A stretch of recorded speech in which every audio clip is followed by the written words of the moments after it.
Salut à tous, on se retrouve aujourd'hui pour parler du FC Barcelone en ce lundi 14 octobre et on commence directement avec les résultats du week-end et tiens très rapide les gars avec l'équipe féminine parce que joué hier un derby, c'était le FC Barcelone contre l'Espagnol Barcelone. Regardez le résultat 7-1 pour les joueuses du FC Barcelone, ils ont très bien réagi par rapport à la défaite la semaine dernière en Ligue des Champions contre Manchester City, voilà 7-1. Ça a été un festival de buts, Alexia Putellas inscrit un doublé, Bonmati inscrit un but et Pajor, la joueuse attaquante, je sais pas comment on dit, bref, polonaise inscrit un triplé pour le Barça féminin, donc voilà, festival de buts. Et Pajor, j'ai dit, cette attaquante polonaise, auteur d'un triplé, elle a fait la même célébration que Lewandowski, polonais également, qui a lui aussi inscrit pas mal de triplés sur les derniers matchs. Et les deux sont les deux meilleurs buteurs, en Liga homme et l'autre en Liga féminine. Donc félicitations bien sûr aux deux Polonais. On continue cette fois-ci, on bascule sur les hommes. Et tiens, on va faire le point sur les joueurs du Barça qui ont joué ce week-end. Et l'Espagne, il y en a pas mal qui jouaient. Comme par exemple Lamine Yamal, et voilà, même Pedri. Donc l'Espagne contre le Danemark, 1-0 pour l'Espagne. Zubimendi, l'unique buteur du match, donc parfait. Donc Lamine Yamal a joué avec le numéro 10, je l'avais dit il y a quelques jours que c'est fini le numéro 19, maintenant c'est le 10 pour Lamine Yamal en sélection, un numéro quand même emblématique, surtout dans une grande équipe comme l'Espagne. Et Lamine Yamal est le premier joueur européen de l'histoire à disputer 17 matchs avec l'équipe nationale senior avant d'avoir 18 ans. Il a seulement 17 ans quand Lamine Yamal. Il est déjà 17 matchs. 17 matchs avant ses 18 ans. C'est du jamais vu tout simplement dans le football européen. Et la une, même les journaux aujourd'hui, les unes, donc Sport les gars, occupe-toi de Lamine. Parce que Lamine, les gars, lors de ce match contre le Danemark, même s'il n'a pas été buteur, tout ça, il a joué, mais il a pris beaucoup de tacles. Et voilà, occupe-toi de Lamine. C'est pour ça qu'il fait la une de ce journal sport. Et la une également du journal Mundo Deportivo chasse, voilà, par rapport à toutes les... qu'il a été beaucoup esselé, on l'a beaucoup pris à la culotte, tout simplement.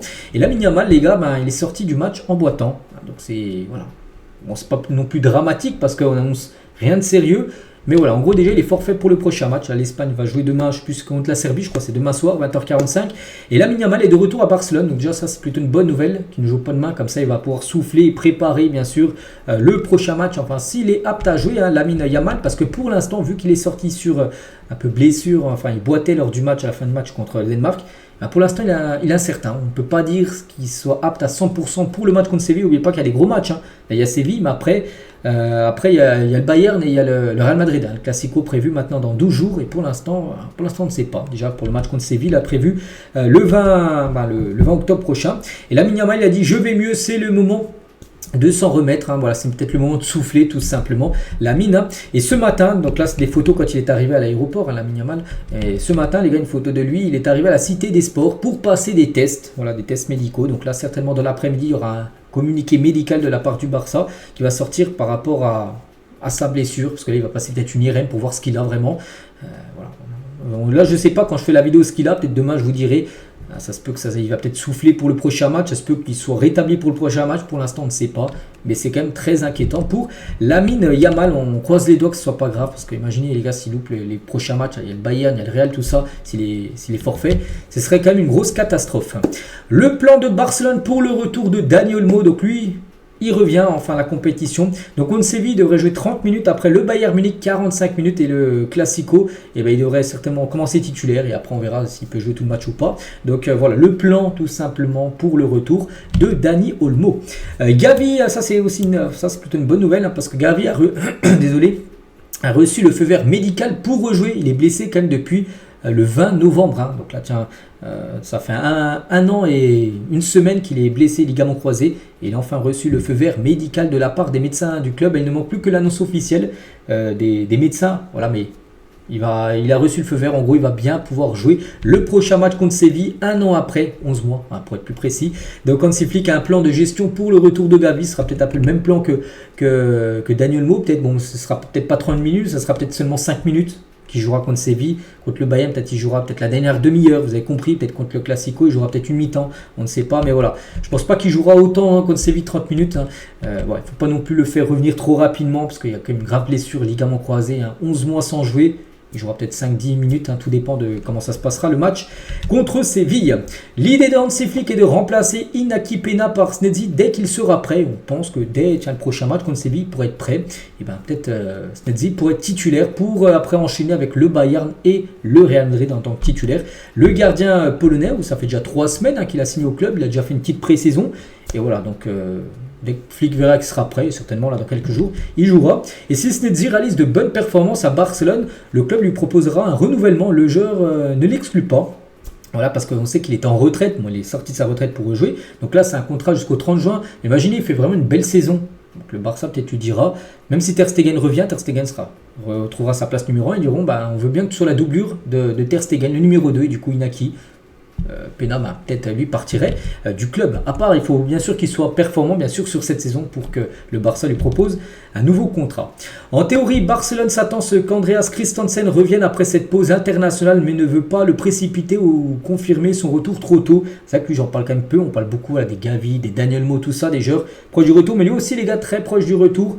Voilà, on ne peut pas encore dire vraiment à 100% qu'il est proche du retour parce que il ne faut pas le faire revenir trop rapidement. C'est Christensen, mais c'est qu'il y a quand même pas mal de retours là, dans les prochains matchs, prochains jours. Je dis avec celui de Gavi, avec celui de Daniel Mo, il y a celui de Fermin Lopez aussi qui doit revenir après la trêve. Il y a Christensen, il y a Rojo aussi qui va revenir d'ici un mois et demi.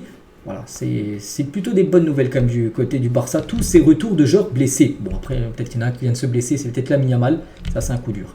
Le Barça suit Thomas Partey car son contrat se termine à la fin de saison. Voilà, c'est un joueur qui peut être intéressant, oui, parce que déjà, c'est un très bon joueur et surtout, il va être libre. On sait que le Barça cherche souvent des joueurs libres. Voilà, donc lui, c'est un joueur parfait qui pourra intégrer le club. Un gros mois à venir, c'est que on a parlé un peu de la trêve, tout ça, mais n'oubliez pas les prochains matchs. Je dis, on est le 14, c'est le 20, c'est le match contre Séville. Après le 23, il y a le Bayern, après il y a le Real. Donc voilà, une grosse série de matchs. Il y aura 6 matchs en tout, après il y aura encore 3 autres matchs au mois de novembre avant la prochaine trêve internationale. Et si on fait le point sur la Liga avant le retour du championnat et Séville là. Donc pour l'instant le Barça sous Hansi Flick en Liga, meilleur nombre de buts marqués, donc 9 matchs, 28 buts, c'est le Barça qui est tout en haut tout simplement. Voilà, des buts inscrits du côté de la Liga et même en Europe, c'est un gros championnat, c'est le Barça qui a inscrit le plus de buts. Du côté des tirs, 9 matchs en tout, il y a eu 65 tirs. Pour le FC Barcelone, c'est quand même énorme. Donc du côté des hauts de coin, donc en gros c'est les corners, 9 matchs, 56 corners, c'est aussi le Barça qui a obtenu le plus de corners en Liga depuis le début de saison. La possession de balle également, c'est le Barça, 9 matchs et en moyenne 67,65% de possession de balle chaque match. Donc c'est le plus haut pourcentage de toutes les équipes de Liga depuis le début de la saison. Et aussi 9 matchs, 62 hors-jeu des adversaires. Les adversaires, 62 fois, ils ont été hors-jeu. Parce qu'en gros, la ligne défensive du Barça s'aligne bien et met les attaquants adverses, on peut dire hors-jeu. Ça aussi, c'est le montant le plus haut, on peut dire, en ce début de Liga. Parfait, le Barça souvent, dans pas mal de classements premier. On continue avec Sergiño Dest, souvenez-vous de ce joueur les gars que le Barça est vendu au PSV tout ça. Et tiens, il est revenu avec une petite interview avec Xavi. J'ai l'impression de jouer avec des restrictions, de ne pas être moi-même. Je voulais participer à l'attaque, c'est ma plus grande compétence, mais il me demandait de ne pas avancer et de rester en retrait. En gros, de ne pas apporter pas apporter de l'offensive. En gros, il disait de vraiment que défendre. Et ça, bien sûr, il ne pouvait pas jouer parce que lui, il aime bien être porté sur l'offensive un peu. Sergiño Dest. À Barcelone, j'ai perdu confiance en mes performances. Peut-être sous Xavi qui ne le faisait pas trop jouer. Je suis arrivé à Barcelone dans la fleur de l'âge. Je voulais faire mes preuves et jouer. Et les choses se passaient bien sur le plan individuel. Mais à la fin, j'étais nouveau ici et mes coéquipiers ne me connaissaient pas. Mon style de jeu est basé sur les risques. Mais à Barcelone, on m'a demandé d'adopter une approche différente et cela m'a fait perdre confiance dans mes décisions. Comme j'ai dit, de ne pas trop monter, surtout de rester en défense. Alors que lui, c'était vraiment un joueur qui apporte beaucoup aussi offensivement et du coup tout ça lui ont fait perdre confiance en gros. Voilà, c'est ce qu'il dit maintenant Sergiño Dest. Xavi n'a pas été honnête avec moi l'été avant que je parte en vacances. Il m'a dit je compte sur toi, n'écoute pas les médias. Quand je suis rentré de vacances, il m'a dit tu dois y aller, en gros tu dois partir. C'est ce qu'il dit, c'est que là, Xavi n'a pas été très franc, on peut dire, avec lui.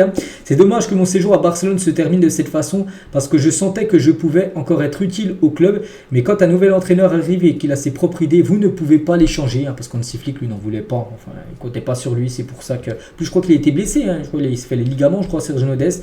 Donc, c'est pour ça qu'il. Du coup, il a été transféré comme au PSV, Sergiño Dest. Et jouer pour Barcelone a été une expérience incroyable et merveilleuse. Barcelone sera toujours dans mon club, malgré que ça ne s'est pas passé comme il le voyait. et ben il a il a le Barça dans son cœur. Hein. Et quel joueur vous a le plus impressionné? Donc Messi, bien sûr. Hein. Vous vous habituez à le regarder sur YouTube et dans les jeux vidéo, puis vous le trouvez devant vous, en jouant l'un contre l'autre. Lors des entraînements, on jouait avec lui, lors des matchs, hein, parce qu'il était toujours là, Messi. Enfin, Dest, il était toujours là quand Messi, bien sûr, avait joué. Hein. Et il y avait une bonne ambiance dans le vestiaire et la première année, et Messi faisait des blagues tout le temps. Mais après le départ de Messi, l'atmosphère a un peu changé. Nous avons perdu ce plaisir. Voilà. Et Barcelone se porte très bien. Et il déclare de ce qu'il veut en ce moment. Cette année, ils peuvent gagner la Liga parce qu'ils montrent déjà leur soif de titre. Hein. Ils ont très bien commencé et maintenant, ils doivent continuer comme ça. Voilà, les messages de Serginho Dest. Et on finit aujourd'hui les gars avec le président du Brésil. Lula souhaite une sélection brésilienne uniquement avec des joueurs évoluant au Brésil, ce qui veut dire un joueur qui est souvent appelé. Rafinha, par exemple, Rafinha, joueur du Barça qui est appelé au Brésil, il ne serait plus appelé parce que Lula, lui, veut que des joueurs qui jouent dans le championnat brésilien. Il a dit, ceux qui sont à l'étranger ne sont pas merveilleux, meilleurs, désolé, que ceux qui sont ici. Il n'y a pas de Garrincha, de Romario. À l'étranger, seulement un tas de jeunes qui ne sont pas encore des cracks. Voilà, donc lui, il aimerait des joueurs que du championnat brésilien, c'est-à-dire que des joueurs comme Rafinha, comme Vini Junior par exemple, des autres joueurs, Marquinhos, joueurs du PSG, ces joueurs-là ne seraient plus appelés en sélection. Bon, c'est le président du Brésil qui souhaite ça. Après, encore très loin que ça se réalise. Donc voilà les gars ce qu'il y a à dire aujourd'hui. Puis après, si ça venait se réaliser, tant mieux hein, pour le Barça. Comme ça, Rafinha pourrait souffler pendant les trêves internationales. Donc voilà. Hein. Donc moi, je vous laisse les gars. Je vous souhaite une très bonne journée. On se retrouve nous demain, bien sûr, mardi, pour le prochain numéro. À demain.